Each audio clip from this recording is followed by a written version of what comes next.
y administración de los fármacos vasoactivos, que son los inotrópicos y antiarrítmicos.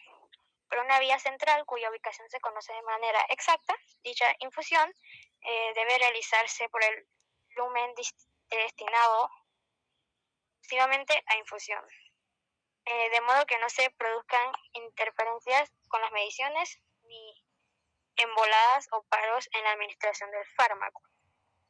Gracias. Esa sería mi parte. Siguiente. El catéter de Swan-Ganz. Veamos. Cateterismo cardíaco derecho de Swan-Ganz, también llamado cateterismo cardíaco derecho o cateterismo de la arteria pulmonar. Es el paso de una sonda delgada o catéter hasta el lado derecho del corazón y las arterias que van a los pulmones. Esto se hace vigilar el flujo sanguíneo, la actividad cardíaca y las presiones dentro y alrededor del corazón. El catéter de termodilución de Swan-Ganz es un catéter que se inserta en el corazón derecho para medir el volumen minuto cardíaco, la presión venosa central, la presión de la arteria pulmonar y la presión arteria pulmonar enclavada. Siguiente. Angie, discúlpame una preguntita. ¿Esto pertenecería a Ariel? Sí. Oh, ok, gracias. Sonda de toracostomía, disculpa. La toracostomía con sonda pleural, comúnmente denominada inserción de una sonda pleural, es un procedimiento que se realiza para drenar líquido, sangre o aire del espacio que rodea los pulmones. ¿Cómo funciona la toracotomía? La toracostomía es un procedimiento de invasión mínima en el que el médico inserta un tubo fino de plástico dentro del espacio pleural. El área entre la pared del tórax y los pulmones podrían conectar el tubo a un aparato de succión para extraer el exceso de líquido o aire. Bien.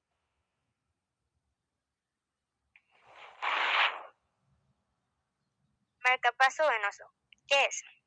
El marcapaso cardíaco transitorio, transverso o transcutáneo se utiliza para restaurar la normalidad hemodinámica comprometida por bradiarritmias o taquiarritmias.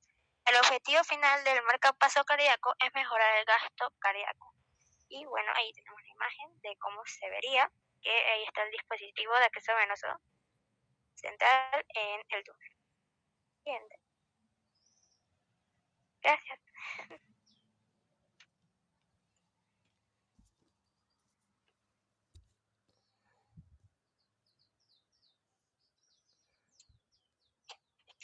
Ay, chicas, no me lo quite todavía, por favor. Está muy bonito. Vamos a revisar algo. Bueno, pregunta. La parte de Ariel, ¿solo son estas 3 y 4 diapositivas últimas o él tiene en su poder más información? Sí, él tiene más información, solo que en las diapositivas esas 3 nada más eran.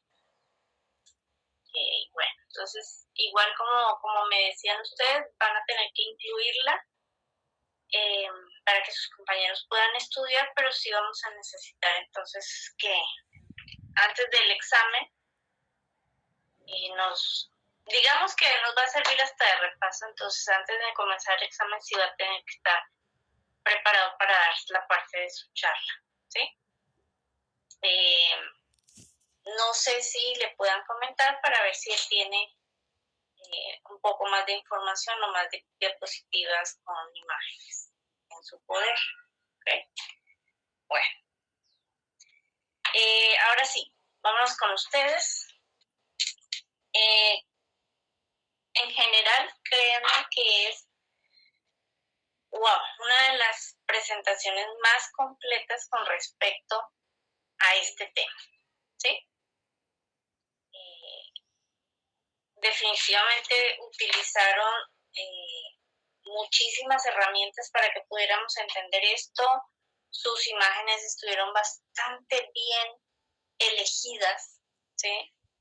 De hecho, por eso les dije, pónganmela, porque ni para, o sea, yo tengo abierta la mía a veces cuando les hago los repasos, pero con las imágenes que ustedes tienen están espectaculares y creo que podemos hacer nada más unos puntos rapiditos para que los tengan en cuenta, pero con sus mismas diapositivas. Entonces las felicito, chicas, muy, muy, muy buen trabajo. No creo equivocarme, pero si alguien de sus compañeros tiene algo que decir, puede hacerlo, pero en general a mí me quedó bastante claro y me pareció que creo que se esforzaron bastante, ¿sí?, para que les quedara muy completa la presentación, ¿sí? Entonces, no siempre ocurren estas cosas. Con este grupo he tenido, la verdad, muy, muy claras las expectativas, porque siempre como que superan lo que yo estoy pensando. Entonces, se les agradece. Muy, muy buen trabajo. Lo único que sí es la última parte, que bueno, ya ustedes la comentarán con su compañero, pero en general estuvo excelente. Entonces, muy bien, chicas. ¿Dudas, preguntas por parte del resto del grupo?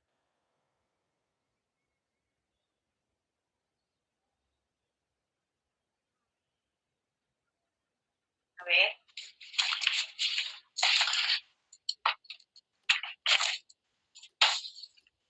¿Alguna duda de lo que comentaron sus compañeros?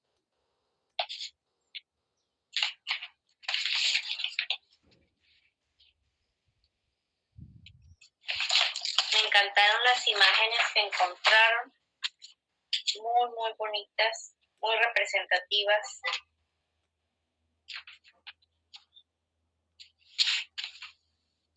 Bueno, están muy calladitos, entonces vamos a preguntarles. A ver, ¿me pueden poner de las primeras?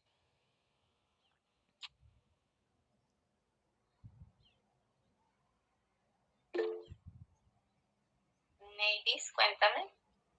Profa, yo sí tenía una duda, pero no sé. Cuéntame.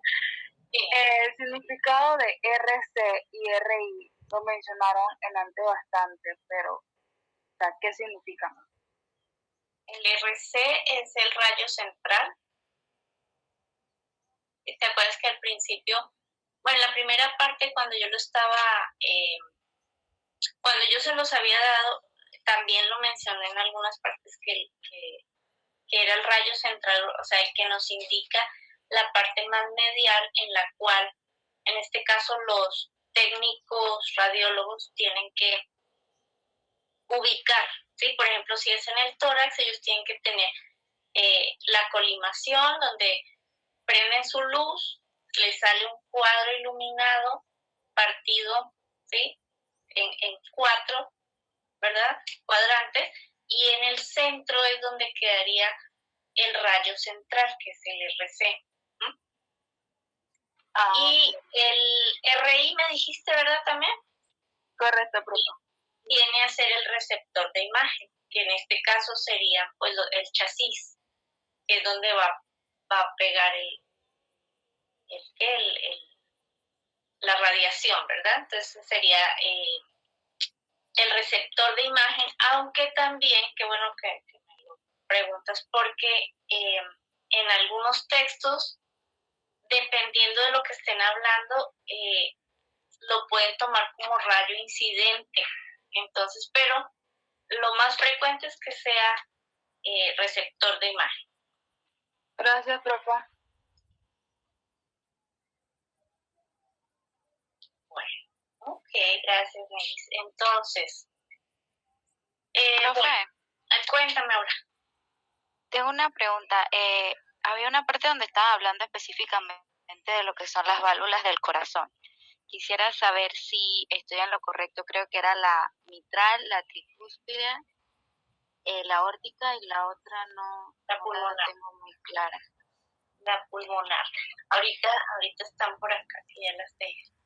A ver, ¿quién le tocó esa parte? Ahí están marcaditas.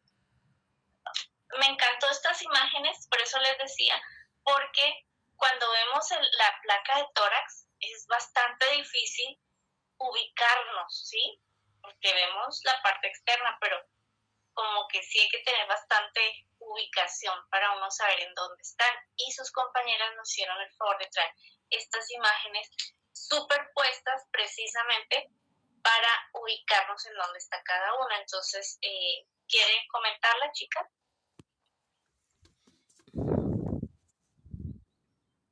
¿A quién le tocó esta partecita? Sí, a mí, ¿cuál es la duda de la compañera?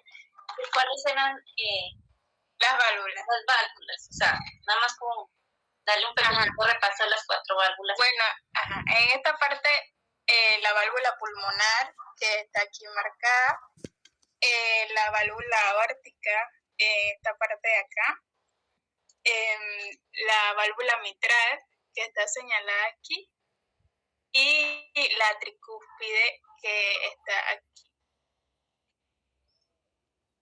Exactamente. Ya si las superponemos a una radiografía, entonces las tendríamos en este orden, ahí donde está marcando. Yo estoy apuntando ahí está el número. Ahí donde tú estás apuntando, precisamente. ¿Sí? Entonces, en el orden, recuerden que el corazoncito no está así, sino está así. Entonces, por eso las podemos ver en ese orden. ¿Sí? Entonces, recuerden que la tricúspide es la que separa la aurícula derecha del ventrículo derecho y la mitral separa la aurícula izquierda del ventrículo izquierdo. Profe, bueno, tengo una duda respecto a lo que es la sonda. Pues como ellos mencionaron que no se podía, digamos, tomarle como una radiografía a ellos, ya que puede que produzca el cáncer, si no mal recuerdo, pues entonces quería saber cuáles alternativas habrían para un paciente con una sonda para tratar de, no sé, verificar si tiene alguna fractura respecto en el tórax o cómo se haría en ese caso. Bueno, mira, realmente la indicación hay que mencionarla, porque siempre que hablamos de radiación, siempre tenemos el miedo de que nos pueda dar, por ejemplo, el famoso cáncer, ¿verdad? Todo el mundo le tiene miedo a los rayos X, pero ojo, esto es en exceso, ¿sí? Solo que hay que mencionarlo, como al principio les di yo también una pequeña charla de cuáles eran, hasta se menciona la muerte. Entonces imagínate que nosotros no le podemos decir eso al paciente, porque si no nadie se tomaría una radiografía, mucho menos una tomografía. Pero esto realmente tiene que ver es cuando tenemos un exceso de radiación o de exposición a la radiación. Realmente por una radiografía o 2 o 3, de hecho hay pacientes que están en terapia intensiva, por ejemplo, y están 1 o 2 meses internados y prácticamente tienen indicaciones casi diarias de tomarles una placa de tórax. ¿Sí? Entonces, el asunto es que se toma una radiografía al día, por ejemplo. Eso no debería provocar ningún problema. Entonces, es más que nada por información, pero realmente no es que te vaya a provocar el cáncer por una placa nomás. Listo, profe. Entonces sí se puede, solamente que no de una manera excesiva que pueda producir algún daño en el paciente. Exacto. Gracias, profe. Ok, Ana. Y además, recuerden que con los equipos actuales hay menos probabilidad de eso, porque tal vez antes, si te salía mal, tenías que volverla a repetir y ahí va el técnico otra vez. No, salió movida, salió muy blanca, salió muy oscura, salió sobreexpuesta. Entonces, había que tomarla otra vez y se tenía que repetir hasta que fuera por lo menos útil para lo que se quería en ese momento. Y porque los pacientes casi siempre, por ejemplo, si están en terapia intensiva o en urgencias, hay que tomárselas en AP, ¿sí? Porque no se pueden movilizar, por ejemplo. Entonces, ahorita, con los equipos más actuales, que son los digitales, entonces se toma y lo único que hay que hacer es modificar, ¿sí? Que se vea más claro, más oscuro, dependiendo de lo que queramos ver. A no ser de que quedara muy rotada, sí habría que repetirla, pero si no, no. Entonces eso todavía disminuye más la cantidad de radiación que un paciente recibe. Dime, Catherine.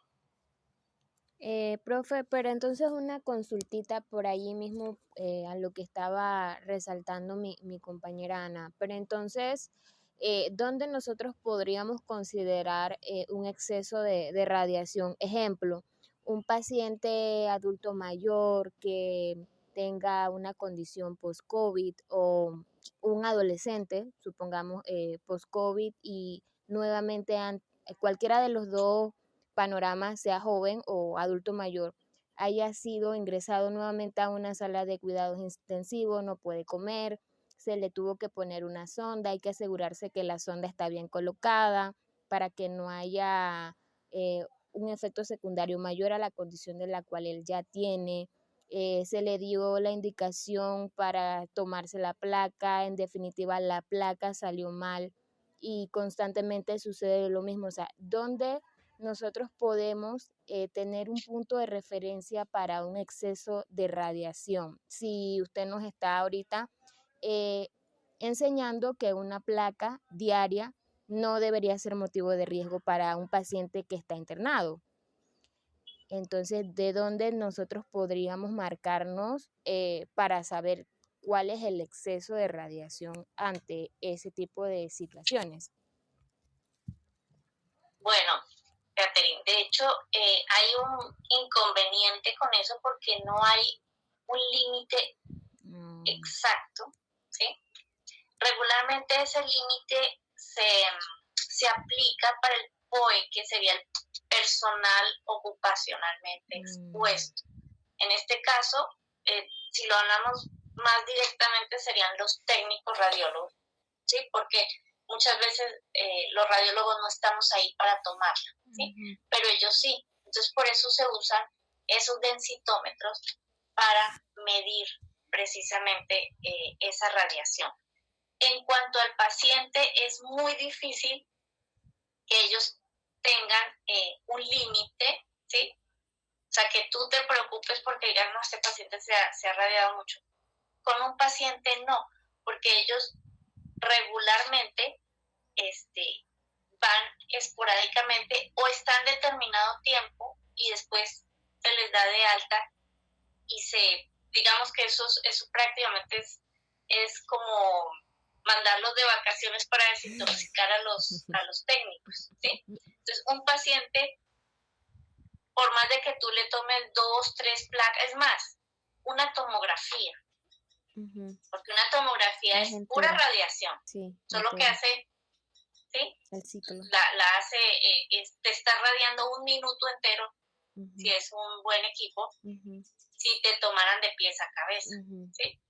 Entonces, no es que eso ya te vaya a ocasionar problemas. De hecho, no hay un límite exacto en pacientes.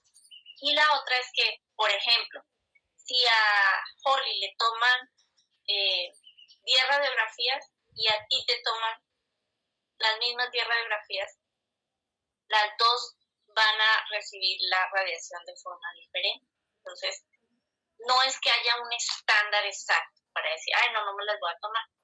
Por eso, dentro de las reglas es irnos a la menor cantidad de exposición.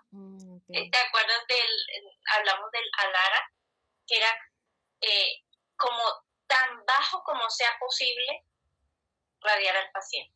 ¿Sí? Pero si somos realistas, el paciente se le pueden tomar las radiografías que requiera en el tiempo que esté hospitalizado y eso no debería ocasionarle mayor problema, y menos en esta época. Eso más sería para el personal que está expuesto y que, digamos, un técnico que trabaje 8 horas, ¿cuántas radiografías va a tomar? ¿Sí? Pues bueno, dependiendo del lugar, puede tomar 5 como puede tomar 15 o 20 o más. Entonces, esa persona sí debería tener su equipo para blindaje, ellos sí deberían preocuparse por estar usando el collarín, los mandiles de plomo, los chalecos de plomo, para evitar esos problemas. Realmente el paciente no. Si lo podemos cuidar, por ejemplo, si es un paciente que se le vaya a tomar un abdomen, bueno, pues pongámosle un collarcito, perdido no se radia su tiroides, por ejemplo, pero no le va a ocasionar mayor problema. ¿Sí? Esto sería un exceso, que el paciente se tomaran, por ejemplo, varias tomografías en un día y este tipo de cosas. Pero no hay un límite exacto. En los POEs, ellos consideran que hay como, creo que son 50 milisievert en un año. Pero entonces eso sí lo miden con los dosímetros, yo dije densitómetros, son los dosímetros que tienen adentro de sus chalecos de plomo. ¿Sí? Para ellos sí se mediría y ellos sí tendrían que dejar de exponerse en caso de que ese nivel superara los límites. No sé si me hago entender. Profe, nada más para tener algo clarito allí, anotarlo nuevamente, dosímetros es el instrumento, dosímetro. Sí, son dosímetros. Ah, ok, gracias, profe. Okay.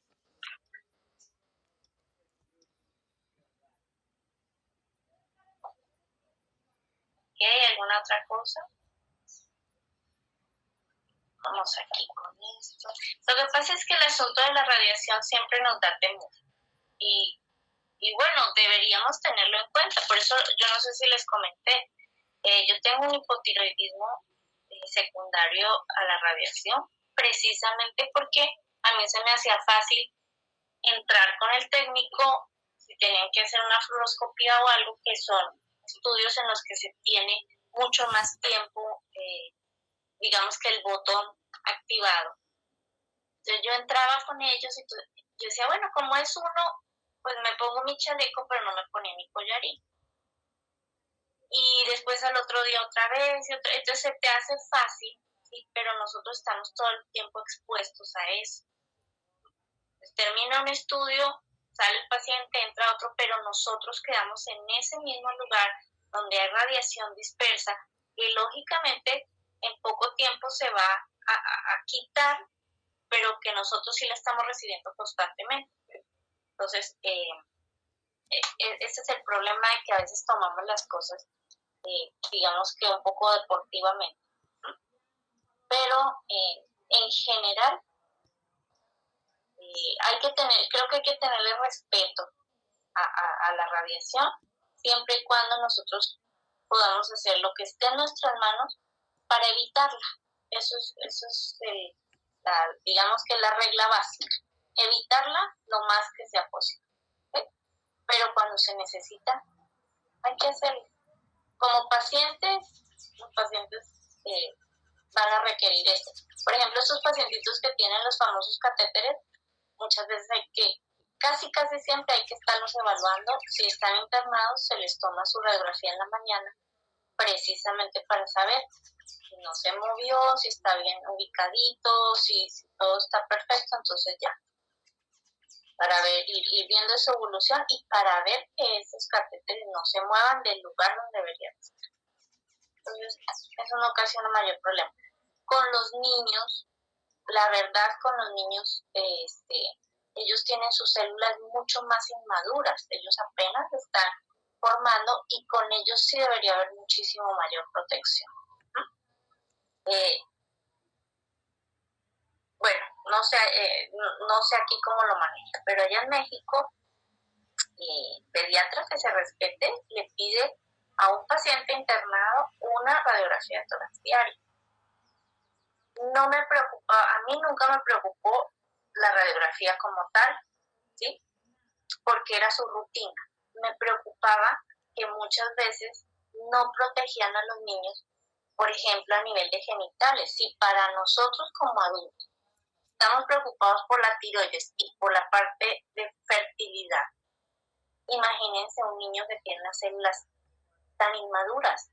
¿Sí? Entonces yo siempre les decía a ellos, llévense cualquier, estos no son mandiles, los collarines, perdón, aunque sean los collarines, y con el collarín se le pone en la parte de sus genitales al bebé, que todos los días lo están radiando. ¿Sí? ¿Por qué? Para evitar que ese bebé, cuando crezca, vaya a tener problemas de fertilidad, por ejemplo. ¿Sí? Pero volvemos a lo mismo, no hay un límite si con 10, con 20 o con 100 se va a afectar. Entonces, lo más correcto que se debe hacer es evitar lo más que se pueda y usar pues las barreras, ¿verdad? Que tengamos a la mano. Bueno, a ver. Entonces, bueno, aquí estas imágenes, a esto me refería con las imágenes que nos trajeron sus compañeras, bien bonitas, porque ver una radiografía sin esto nos pone como a alucinar, ¿verdad? Entonces, cuando nosotros podemos ubicar esto aquí, la próxima vez que vemos una radiografía ya podemos empezar a definir, o sea, aquí está esto, aquí está lo otro, ¿sí? Entonces, se agradecen este tipo de trabajos precisamente por eso, porque nos facilitan la vida al momento de querer estudiar, por ejemplo. Entonces, a ver si me pasas, creo que a ver, baja una, por favor. Bueno, en esta,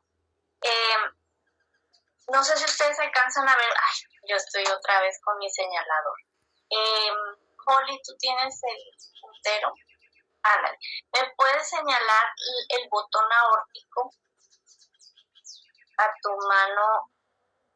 Bueno, estaría arriba del corazón. Eso, blanquito, que apenas si se alcanza a ver como un pequeño arco que sobresale. Ándale, ahí, perfecto. En algunos pacientes se puede observar mejor que en otros, ¿sí? De hecho, ese es un signo bastante patognomónico de los pacientes que tienen hipertensión arterial, porque regularmente lo podemos ver así o discretamente más amplio, ¿sí? Porque hay pacientes que tienen diferentes constituciones. Aquí muy apenas si se alcanza a observar, ¿sí? Si lo corres un poquitito para que ellos lo puedan ver, ándale, si lo observan ahí, sí, que se ve apenas como un pequeño límite que hace una curvatura. Ahí es donde la aorta, ¿sí?, gira, ¿verdad? Y a eso se le llama el famoso botón aórtico o arco aórtico. Los podemos encontrar otra, a ver si la podemos ver.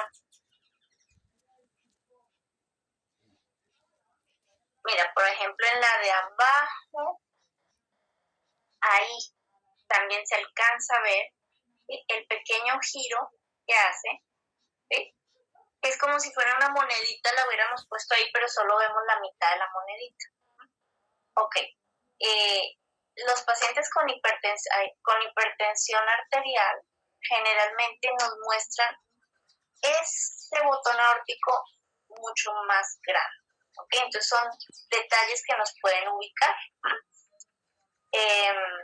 La otra cosa importante, por ejemplo, si vemos una radiografía así nomás, para saber qué tiene, lo que comentaban sus compañeras, los campos pulmonares, que de hecho nos trajeron las imágenes también muy bonitas, hasta marcados y todo. Campos pulmonares, ¿ok? Arcos costales, que si ustedes vieron, nos los dejaron claros cuáles eran los anteriores. Los posteriores son más horizontales y los anteriores los vemos que hacen unos giros, entonces son mucho más, digamos que, a ver, no sé si lo pueda señalar ahí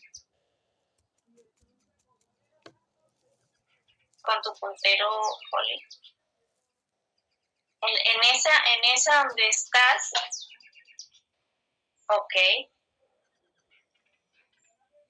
Los que vemos como que se van hacia la parte, como que si se escondieran un poquitito, ¿sí? Que hacen la curvatura, esos son los anteriores, ¿sí? Son más curvos. Y los posteriores son los que vemos claritos aquí, que se ven más horizontales, ¿sí? Para que ustedes también los ubiquen. Esos serían los arcos postales, ¿ok? La otra cosa serían, por ejemplo, los cilios pulmonares, ¿sí? Que ahí también lo podemos ver en las dos radiografías. Me los marcas ahí, que los cilios pulmonares tienen que estar presentes, pero tenemos que ver que no estén aumentados. Claro que eso lo vamos a ver para el módulo 4, ¿sí? Pero son las estructuras más importantes que tenemos que tener. Entonces sería, sigamos con cilios pulmonares, silueta cardíaca, ángulo cardiofrénico, ángulos postodiafragmáticos, porque ahí es donde vamos a ver si hay, por ejemplo, derrames pleurales y ese tipo de cosas. Entonces, y búscame el mediastino, por favor. Es que nos trajeron unas imágenes tan bonitas que, claro que ustedes hablaron de todo. Ahí está. ¿Sí? Creo que hasta ahora, ustedes que han revisado, y yo creo que esto se lo saben bastante bien, la división del mediastino a nivel anatómico, ¿sí? Siempre nos marca la silueta cardíaca a nivel del mediastino medio. ¿Sí? En la división, ¿sí? Hay varias divisiones radiológicas, ¿sí? En la que nos marca, esta estaría más relacionada con la división anatómica que siempre se ha manejado, ¿verdad? Porque dejan la parte anterior, ¿sí? Como el espacio que se encuentra en la parte superior de la silueta cardíaca. Entonces lo dividen en anterior, medio y posterior, igual como en la división anatómica, ¿sí? Pero hay una división radiológica y no se les haga extraño, de hecho, para que cuando lo vean no vayan a pensar que es equivocación de eso, en la que consideran la silueta cardíaca como parte del mediastino anterior, porque si ustedes se dan cuenta está pegadita a la pared anterior, ¿sí? A ver, Holly, si me ayudas con eso, por aquí. Ok. Vete por toda la línea superior y topa, exacto, baja, eso, síguela, ahí topa, justo ahí, ¿sí? Entonces ahí está topando con la pared, ¿sí? con el tórax, ¿verdad? La pared anterior del tórax. Por eso hay unas divisiones que dicen que la silueta cardíaca pertenece al mediastino anterior. ¿Okay? Para que lo tengan en cuenta. Esa es división radiológica. Se puede encontrar como esta, que de hecho esta es una de las más cercanas a la división normal, ¿sí? Pero para que tengan en cuenta esto, ¿ok? Porque toco precisamente ahí, entonces yo la divido nada más así. Entonces, corazón, mediastino anterior, ¿ok? Pero bueno, esa nada más era una aclaración con esto. Sigamos, creo que eso está bastante bien. En la siguiente, la otra, era la que estábamos viendo. Aquí es muy importante observar el tejido blando, como lo decían sus compañeras, ¿sí? ¿Por qué? Porque de hecho, aunque ustedes no lo crean, el tejido mamario muchas veces ha creado conflicto y ha hecho que se tomen, que se diagnostiquen cosas que no son, ¿sí? Entonces, hay que tenerlo en cuenta. No todas las pacientes tienen,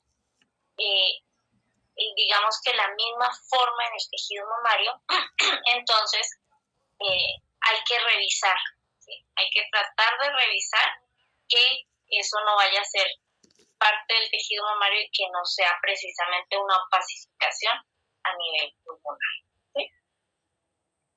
Entonces sí es bastante importante tenerlo. Bueno, bajemos, yo creo que ya todo quedó bastante claro. A ver si yo apunté algo que se me vaya a quedar. Están espectaculares las imágenes porque con esto no tenemos pierde de lo que nos están hablando, no nos tenemos que imaginar cosas, ahí están, ¿sí? Entonces, cuando vemos esto, ya empezamos a crear imágenes en nuestra mente. Ok. No, pues es que yo creo que ya todo estaba dicho. Bajemos rapidito. Aquí, mira, ahí está la anterior. Esta creo que era la anterior. Si ven la línea roja con la flecha hueca, ese es el famoso botón aórtico. Y ustedes ahorita se van a familiarizar más con eso cada vez que vean. Y todas las radiografías son, digamos que cada paciente es diferente. En uno se observa más, uno menos, uno más aplanado. Entonces tenemos que acostumbrarnos a verla mientras no se pase del olvido, ¿ok? Igual, muy importante lo que comentaron ellas también con respecto, por ejemplo, a cómo se observa, ¿sí?, la silueta cardíaca, si la radiografía es PA o es AP. Si es PA, la silueta, el corazón está más pegado al chasis, es más nítido, es más real su tamaño. Si es un paciente que está en urgencias, en terapia intensiva, que no se le puede tomar y le ponen el chasis en su espalda, y el rayo entraría el rayo anterior y la silueta cardíaca se aumenta, ¿sí? Siempre se ve, hay que tener cuidado con eso porque podríamos diagnosticar a un paciente con una cardiomegalia siendo que no la tiene. Entonces, son detallitos que sus compañeras nos mencionaron y que sí me gustaría que los tengan bastante en cuenta porque son importantes. Ok, vamos. Yo creo que no hay más. ¿Alguien que tenga algo que aportar? Un comentario. Vamos. Esto quedó bastante claro. O sea, me encantó que se tomaron el tiempo de organizar todo, organizar la información y aparte de eso entregarnos. De hecho, recuerden de poner todo lo que nos explicaron en su, me imagino que tienen un documento aparte, ¿verdad? Sí, un Word. Perfecto. Pues chicas, para mí todo está clarísimo. No sé si tienen más preguntas sus compañeros.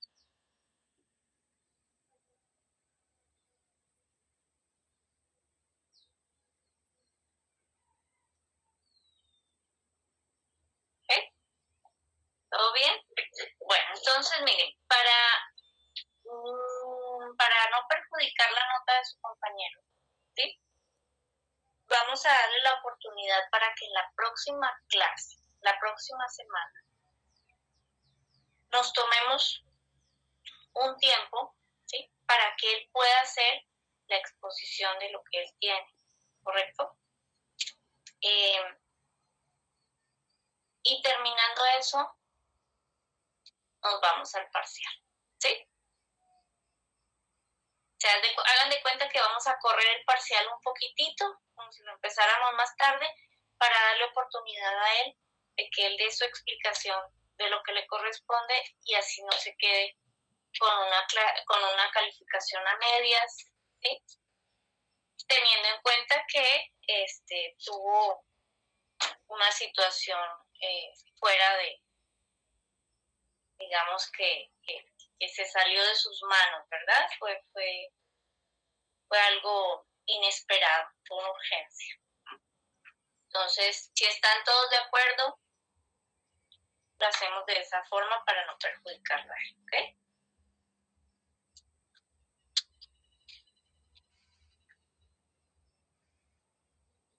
¿Listo? Entonces, si no es más, nos vemos la próxima. Dime, Stephanie. Profe, yo le quería decir que yo entré un poquito tarde porque estaba teniendo problemas de conexión. A ver, creo que sí te contesté. A ver, déjame ver. Sí, ya te lo puse. Listo, profe, gracias. Es que no podía ver el chat por el problema de conexión. Ok, no, está bien. Sí, ya me di cuenta que sí te alcancé a contestar y ya te puse aquí tu asistencia. Gracias. A usted, profe. Bueno, entonces nos vemos la próxima semana. Muchas gracias y muchas felicidades al grupo de textos. Muy bien, muy buen trabajo.